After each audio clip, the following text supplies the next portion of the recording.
Rail line শুধু যাতায়াতের মাধ্যম নয়, অনেকে জীবনের শেষ গন্তব্য হয়ে দাঁড়াচ্ছে। রেললাইনে কাটা পড়ে মানুষের প্রাণহানি আজ রাজ্যের এক মারাত্মক এবং উদ্বেগজনক চিত্র। সম্প্রতি একের পর এক মর্মান্তিক মৃত্যুর ঘটনা বিষয়টি আরও ভয়াবহ রূপ নিচ্ছে। গত 19 জুলাই একদিনই রাজ্যে রেলে কাটা পড়ে মৃত্যু হয় দুজনের।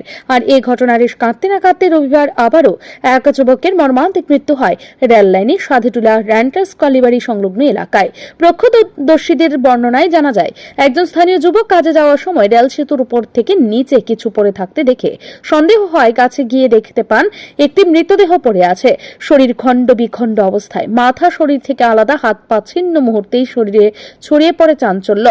খবর পেয়ে দ্রুত ঘটনাস্থলে পৌঁছায় আরপিএফ বাহিনী। তার মৃতদেহ উদ্ধার করে ময়নাতদন্তের জন্য পাঠায় হাসপাতালে। যদিও মৃত ব্যক্তির পরিচয় এখনো জানা যায়নি, তবে প্রাথমিক অনুমান তিনি আত্মহত্যা করেছেন। আমি আমার কাজে যাচ্ছিলাম। আমি যাওয়ার সময় ব্রিজের উপর থেকে দেখছি এখানে কিছু একটা দেখা যাচ্ছে আকাশি কালার করে। তারপর একটু ফোকাস করে দেখি একজন মানুষ মৃত পড়ে আছে। তারপর ওখান থেকে দূরে এদিকে এসে দেখি ট্রেনের কাটা। তারপর সামনে এসে দেখি একটা পানি মাথা পুরো ছিটকে গিয়েছে, আর ও মিডল সেন্টারে পড়ে আছে। উনি কে বা ওনার তো চেহারাই তো চেনা যাচ্ছে না, এটা তো মেন কথা। এদিকে দেখুন আপনারা, ওনার তো চেহারাই চেনা যাচ্ছে না। মুখ পুরো, ফেস তো পুরো শেষ, তার সাথে ব্রেনও শেষ, সাথে এক সাইড পুরো শেষ।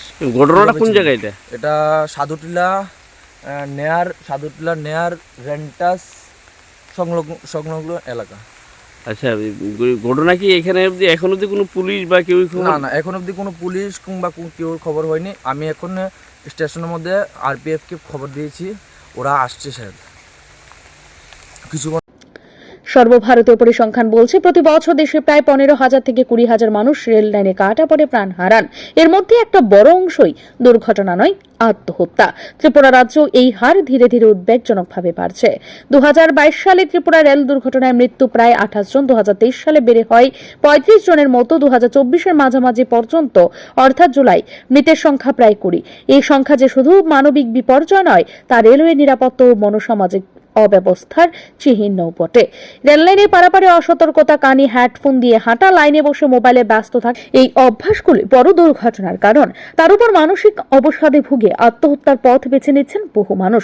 এই সকল পরিস্থিতি মোকাবেলা প্রয়োজন হচ্ছে স্কুল কলেজ স্তরে সচেতনতা অভিযান করা, মানসিক স্বাস্থ্য বিষয়ে সমাজে খোলামেলা আলোচনা করা, রেললাইন সংলগ্ন এলাকায় নজরদারি বাড়ানো এবং পরিবার ও সমাজের সহানুভূতিশীল পরিবেশ গড়ে তোলা।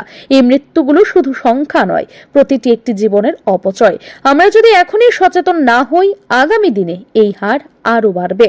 রেল লাইন যেন আর কারোর জীবনের শেষ গন্তব্য না হয়, এই বার্তা সকলের মধ্যে ছড়িয়ে দিতে হবে। ব্যুরো রিপোর্ট, ঋদ্ধি নেটওয়ার্ক।